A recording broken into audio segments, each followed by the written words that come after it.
Salut, salut. On est à la journée donc, numéro 1 dans la série de célébration du yoga africain. Et aujourd'hui, pour le premier jour, c'est la mat. Nous allons voir ensemble ce que c'est la mat, parce que ça fait partie du yoga africain. Donc, connectez-vous les amis, si vous me voyez en regardant au-dessus, parce que nous sommes sur plusieurs réseaux, sur Facebook et sur Instagram aussi. Voilà. Et j'ai un grand honneur aujourd'hui donc de vous présenter la première journée du yoga africain. Là, on va parler de la mat. Mais tout d'abord, en fait, il y a une question depuis la nuit des temps. C'est une question en fait qui groupe normalement les 4 questions.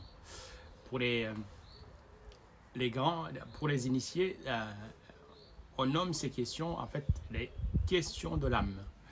Donc la première question, chaque être humain se pose normalement, c'est d'où est-ce que je viens? Et la deuxième question, qui suis-je? Pourquoi je suis ici? Donc sur la terre donc. La troisième question fondamentale aussi, quelle est ma mission?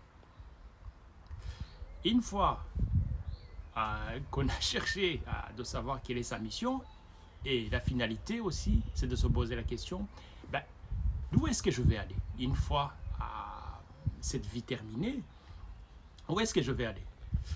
Donc, entre l'humanité depuis la nuit des temps, il se trouve que les religions ont essayé d'apporter la réponse à ces 4 questions, mais de la mauvaise manière. C'est-à-dire qu'on a promis aux personnes le paradis et l'enfer de l'autre côté. Donc, ils ont joué sur la peur pendant des siècles et des siècles. Et apparemment, ça a marché. Et donc, et ensuite, la science aussi a apporté on va dire, la réponse à ces questions-là. Je peux parler, je suis un scientifique aussi, je peux parler des 3 grands figures aussi qui ont essayé d'apporter la réponse à ces 4 questions fondamentales de la vie. Ce que je peux appeler un modèle traditionnel dominant de l'Occident. Il s'agit des gens connaissent, qui a créé les théories de la physique traditionnelle. Il y a le deuxième, qui est Charles Darwin. Charles Darwin, c'est lui qui a écrit une théorie de l'évolution des espèces, ou le livre qu'on connaît comme l'origine des espèces. L'autre, c'est un philosophe français, mathématicien aussi, René Descartes. Ces 3 hommes, en fait, ont forgé ce qu'on appelle un monde matérialiste. C'est-à-dire qu'on va séparer la religion et la science. On va dire que l'esprit appartient à la religion. Nous, on va étudier la matière. C'est très important. Pourquoi? Parce que le monde, ce que vous vivez actuellement, est connecté avec la vision de ces 3 grands hommes-là. On a créé ce qu'on appelle le matérialisme, le monde est matérialiste, c'est-à-dire qu'on va voir l'être humain comme un corps biologique, on va voir l'univers comme une machine qui est là, qui tourbillonne, et dont l'homme ou l'être humain est réduit à une machine, à un corps biologique qui est là, et ce qui a conduit évidemment à un chaos généralisé qu'on voit aujourd'hui, les guerres, la déforestation, l'épuisement des ressources. Et donc, si vous voulez, en fait, le monde scientifique s'est trompé, a pris un mauvais tournant, ce qui a conduit c'est-à-dire, on a éliminé l'équation, donc le créateur, ou Dieu si vous voulez, en un monde en fait matérialiste. Et ça, évidemment, avec tout ça, on a créé des systèmes politiques, les systèmes qui gouvernent le monde, notamment le capitalisme. Et ça, évidemment, tout ce qui est les faibles et les pauvres en général sont réduits assujettis à une élite mondiale.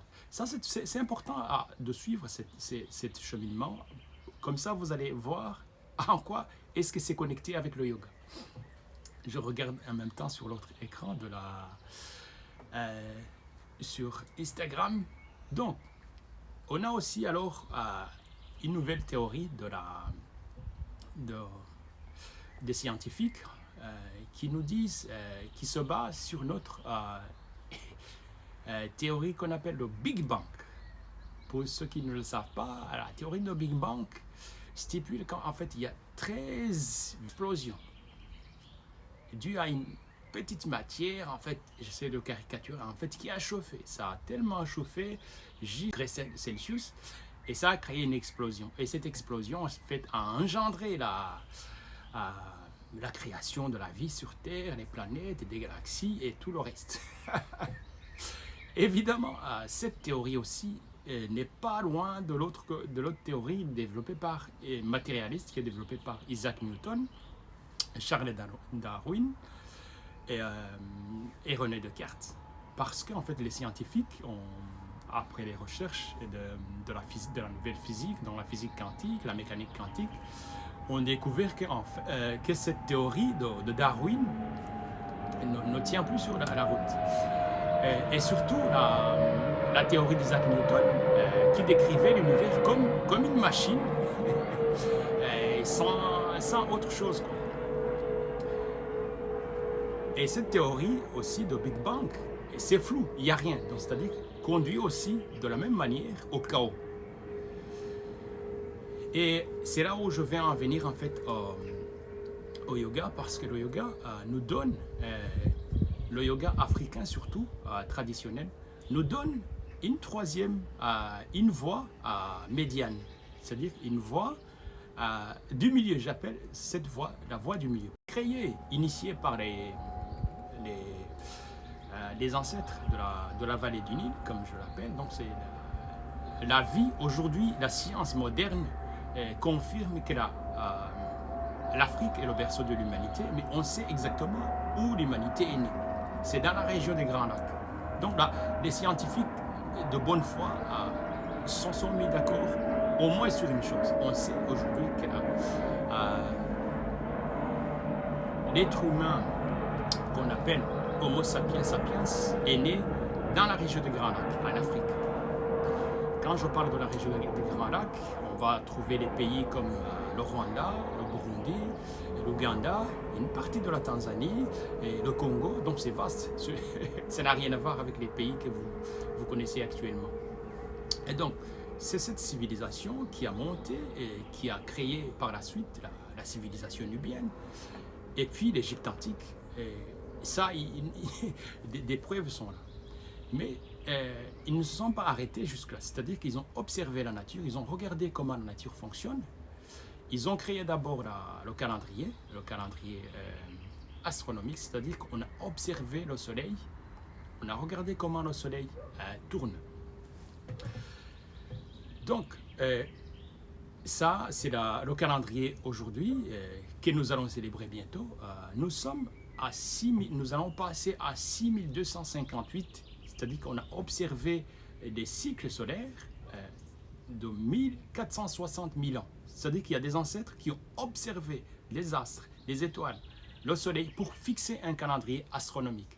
D'ailleurs, c'est le meilleur calendrier qui existe depuis la création. Sauf que la loi obéit les plus forts. Le monde a adopté aujourd'hui le calendrier grégorien, donc le calendrier romain, qui n'est pas correct. Ça fait partie, ça c'est une autre histoire. Donc les Chinois ont leur propre calendrier aussi. En Inde, les Hindous aussi, ils ont leur propre calendrier. Des Japonais, bon, des Arabes, pareil. Donc, mais ce calendrier-là, c'est le calendrier, ça fait partie aussi de la pratique du yoga. Mais donc, je reviens sur la voie du milieu que le yoga nous propose. Nous propose ce qu'on appelle la Mahat. La Mahat, c'est Maat, ce sont des principes. Et la vie ou la nature, en fait, obéit à des lois. Et quand vous vous synchronisez avec ces lois, les lois de la nature, vous êtes en harmonie avec la nature. Il y a normalement 42 principes de la maths.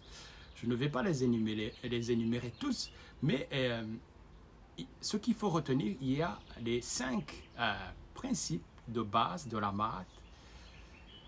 Il y a l'harmonie avec la nature, l'harmonie avec toute forme de vie. Il y a l'ordre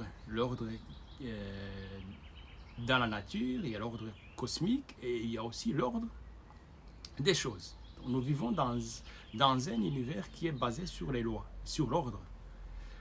Par exemple, si vous êtes la force de gravité, ne va pas faire la différence si vous êtes un objet ou un être humain. Donc, c'est-à-dire que cette loi fonctionne partout où vous êtes.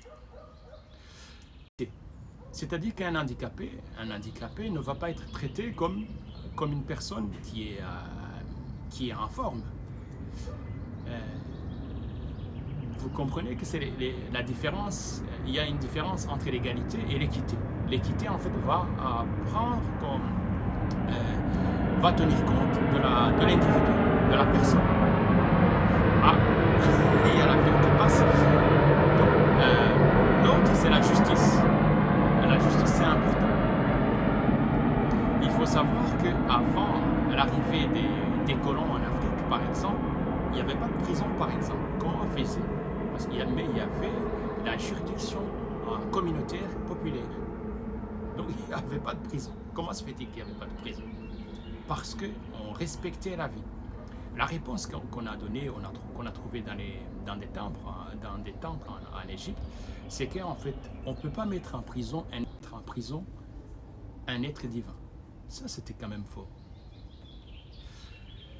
Et dernier principe qui résume un peu, c'est la vérité. Chercher la vérité. L'être humain devrait se donner aussi une mission de connaître la vérité. Quand on ne cherche pas à savoir la vérité, on est dans la croyance. Donc les religions, par exemple, savent jouer sur ça. Donc, c'est-à-dire que tu crois, c'est tout, un point. Donc, il n'y a pas un développement de l'esprit critique et chercher soi-même des réponses à des questions. Et ça, c'est la différence d'ailleurs entre la religion et la spiritualité. Pour nos ancêtres africains qui ont créé cette science de yoga, ils sont, parce qu'ils sont toujours là, on est dans la spiritualité. C'est-à-dire que la personne fait l'expérience, on entre à l'intérieur de soi, on se pose les bonnes questions, on fait l'expérience. Tu fais l'expérience, tu aboutis au même résultat. Il n'y a pas un grand maître, un initié qui va te dire « suis-moi, je fais des miracles ». Non. Si des miracles existent, chaque personne, en appliquant les mêmes lois, peut aussi aboutir à la même chose. Un peu comme un boulanger, en fait, qui fait du pain. Et normalement, s'il te donne une recette, quel que soit l'endroit où tu te trouves, que tu sois en Asie, en Afrique, au Japon, en Chine, peu importe, tu appliques les mêmes recettes normalement et tu obtiens les mêmes résultats. Donc, c'est ça la spiritualité. La spiritualité, c'est une science dans le yoga qu'on appelle la science cachée des choses. La science visible, c'est par exemple cet appareil dans lequel je communique avec vous, c'est une science des objets. On a construit, il y a des formules qu'on a utilisées pour concevoir cet ordinateur ou cet appareil téléphonique. La science cachée pour nos ancêtres, c'est la spiritualité. En appliquant les principes de la spiritualité, on obtient des objets matériels. Et aussi, surtout, ce qui est important, il faut être un avec la nature et surtout être un avec le créateur. Parce que dans le yoga, on sait qu'il y a un créateur au Rwanda, par exemple, ce créateur-là, on appelle ça Imana. C'est curieux, comme des Égyptiens aussi, appelaient aussi Imana ou Amon-Ra, c'est-à-dire que le soleil aussi euh, qui nous donne la vie était aussi une divinité. Là, beaucoup de gens qui ne savent pas décoder le langage des Africains pensaient que les gens priaient le soleil. Non, parce que si le soleil devait s'éteindre aujourd'hui, il n'y a aucune forme de vie qui peut survivre parce que nous sommes nourris par le soleil. Chaque cellule de notre corps est nourrie par le soleil. C'est pour ça que des pharaons d'Égypte ne s'appellent pas pharaons et ils disaient que ce sont des fils du soleil, donc des enfants du soleil. Pourquoi? Parce que c'est le soleil qui nous donne la vie. Donc, la maths, c'est important. Donc, le yoga africain a plusieurs piliers, donc, d'où il faut appliquer la maths. En appliquant la maths, on respecte toute forme de vie, on respecte l'harmonie, l'équilibre, la justice, la vérité, et l'équité, et surtout l'ordre terrestre et l'ordre cosmique.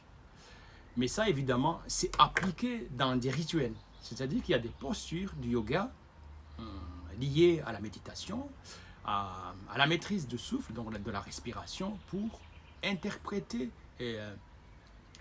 cette pratique de la maths. Donc ce n'est pas des théories, non, il faut appliquer, mais il faut l'appliquer spirituellement, mentalement, énergétiquement et physiquement. Parce que dans le concept, dans le paradigme africain, nous ne sommes pas des corps physiques, nous sommes d'abord des corps énergétiques, des corps spirituels, des corps mentaux, des corps émotionnels, des corps physiques. Et tout ça, évidemment, ça nous fait... Nous sommes des êtres multidimensionnels. Vous voyez la différence? Alors que nous avons ce modèle-là que je vous ai parlé au début, le modèle dominant de l'Occident, qui nous propose un monde matérialiste. C'est-à-dire que l'être humain, aujourd'hui, est considéré aussi comme une machine biologique qui est là. Donc, ça me fait penser à une conférence où j'étais invité il y a quelques jours. Donc, on applique les règles qui sont, qui sont proposées par le monde entier actuellement. Je voyais des gens donc, qui sont en train de pratiquer donc, la distanciation. Je ne vais pas dire le mot. Et je lui ai posé la question, est-ce qu'il y a une personne parmi d'entre vous qui connaît un virus, qui a déjà vu un virus ou une bactérie? Sur une centaine de personnes, donc il y avait personne qui sait à quoi ressemble un virus. Si je fais ça, est-ce qu'il y a une différence de l'oxygène qui se trouve ici ou qui se trouve là? Non. Vous voyez? Donc, il se trouve que la base de la connaissance, nous sommes à une époque en fait de la connaissance où l'ignorance, comme on dit, devient un choix. C'est-à-dire que nous avons tellement d'informations que l'ignorance devient un choix. Parce que la première des choses, si on me dit qu'il y a un virus d'abord, ou une bactérie, je vais d'abord commencer avant même de mettre mon masque, de me demander, tiens, quelle est la grandeur d'un virus, s'il existe, ou une bactérie? Vous pouvez vous rendre compte qu'un molécule, par exemple, de l'oxygène, quand on respire, ce molécule d'oxygène, il est 1000 fois plus grand qu'un virus. C'est-à-dire que là où passe un molécule d'oxygène, vous pouvez passer 1000 virus. Donc j'avais donné aussi un autre exemple, une analogie. Si on devait mettre, imaginez qu'on prend un cadavre quelque part, on le met dans la rue, Quelques secondes après, des mouches vont se précipiter sur le cadavre.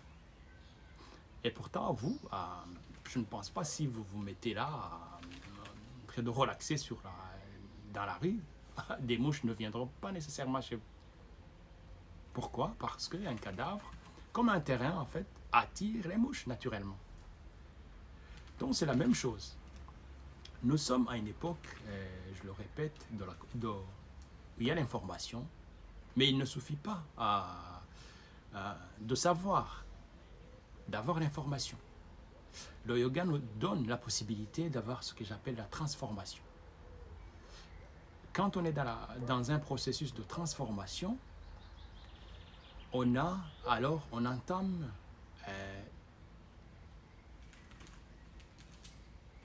le comment des choses, le comment faire les choses. Parce qu'il ne suffit plus de savoir il ne suffit plus de savoir maintenant. Nous sommes à une époque où il faut savoir comment faire les choses. C'est ça qui est intéressant. Parce que nous sommes soumis, qu'on le veuille ou non, à un résultat. À la naissance, c'est rare de trouver un bébé qui a 10 kilos, par exemple. Mais en fonction des calories qu'on a ingurgitées, qu'on a mangées, on attrape généralement un résultat qui est difficile à accepter, qu'on peut nommer obésité. Donc si on veut atteindre un résultat différent qui s'appelle minceur, alors on diminue en fait des calories. Et là, on peut atteindre, mais par facilité, beaucoup de gens cherchent la facilité, en fait, ont du mal à entrer dans cette phase de transformation. Le processus, en fait, qui mène au résultat. Parce qu'il suffit de rêver, c'est gratuit. Tout le monde peut rêver, mais entre ce que nous rêvons et la réalité, il y a ce qu'on appelle l'action, un processus. Le yoga aussi, c'est un processus de transformation, peu importe le résultat que vous voulez, si vous voulez connaître la vérité, si vous voulez avoir un corps en forme, si vous voulez maîtriser vos pensées, maîtriser vos émotions, découvrir qui vous êtes, répondre à ces 4 questions fondamentales par vous-même. D'où est-ce que je viens? Pourquoi je suis ici? Quelle est ma mission de vie? Où est-ce que je vais aller une fois que ma vie terrestre termine? Et tout ça, le yoga a répondu à ces questions fondamentales d'une manière magistrale, de façon scientifique. Voilà, donc dans le prochain épisode, je vais vous expliquer la science de la création selon un paradigme africain. D'ailleurs, il n'est pas différent des autres, parce qu'il y a des autres peuples aussi qui ont donné la réponse à ces questions. On peut citer les Mayas, des chamans, des peuples hindous, toutes les anciennes civilisations ont donné des réponses à ces questions. Ce qui est curieux, c'est que ça rejoint les anciennes traditions spirituelles ont donné la réponse qui est à l'opposé de ce que la science traditionnelle nous donne. Donc le matérialisme, le chaos, la séparation, la compétition, la loi du plus fort. C'est ce que en fait Darwin et ses compatriotes, Isaac Newton et Descartes, nous proposent. Donc je pense, je suis. Voilà, dans le prochain épisode, je vais vous expliquer la science de la création selon un modèle, un paradigme africain qui est appliqué dans le yoga aussi. Tout ça, il y a des rituels aussi qui symbolisent ça. Parce qu'il y a eu la théorie de Big Bang a emprunté ce principe africain de la création qui s'appelle le Nun. Nun, c'est l'océan primordial. Donc, j'irai en détail pour vous expliquer de quoi on parle dans un paradigme africain sur la création. Alors, il y a aussi, pour aller plus loin, je propose pendant ces 21 jours, je vais proposer 3 séries d'événements, c'est-à-dire 3 séries de conférences en ligne. Comme je vous le dis, nous sommes à une époque où il ne suffit plus de savoir, mais savoir comment faire les choses. Appliquer, appliquer des formules qui existent pour aboutir à sont des conférences. Je vais ajouter en dessous de cette vidéo un lien où vous pouvez cliquer. Vous obtiendrez un code spécial pour des personnes qui suivent ce live pour avoir accès à ces 3 webconférences que je vais faire sur la plateforme Zoom.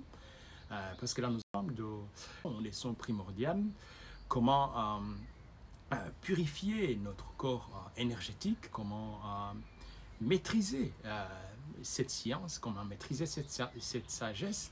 Et à la fin, au dernier, parce que je vais faire 3 séries de conférences pendant ces 3 semaines-là. Et aux dernières séries, je vais présenter quelque chose d'unique,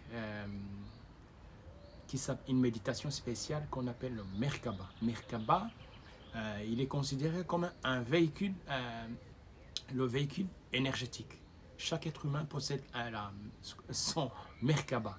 Donc c'est assez exceptionnel. Mais en passant sur le lien que je vais ajouter dans la description de cette vidéo, vous aurez un code spécial qui vous permet d'accéder sur la page, d'avoir accès privilégié sur ces 3 événements que je vais présenter en termes de séminaire en ligne, en interaction sur et aux provenances de la création selon un paradigme africain. Et je vous souhaite une excellente journée ou une excellente soirée selon euh, vos, vos endroits où vous vous retrouvez actuellement. Merci de me suivre encore nous sommes maintenant sur plusieurs plateformes, sur Instagram, nous sommes sur Facebook et sur la chaîne YouTube. Et n'oubliez surtout pas de vous abonner sur ma chaîne YouTube. Emmanuel Gatera, c'est la chaîne YouTube et Instagram aussi. Et sur la page Facebook, Univers Coaching. À très bientôt, les amis. Merci à vous.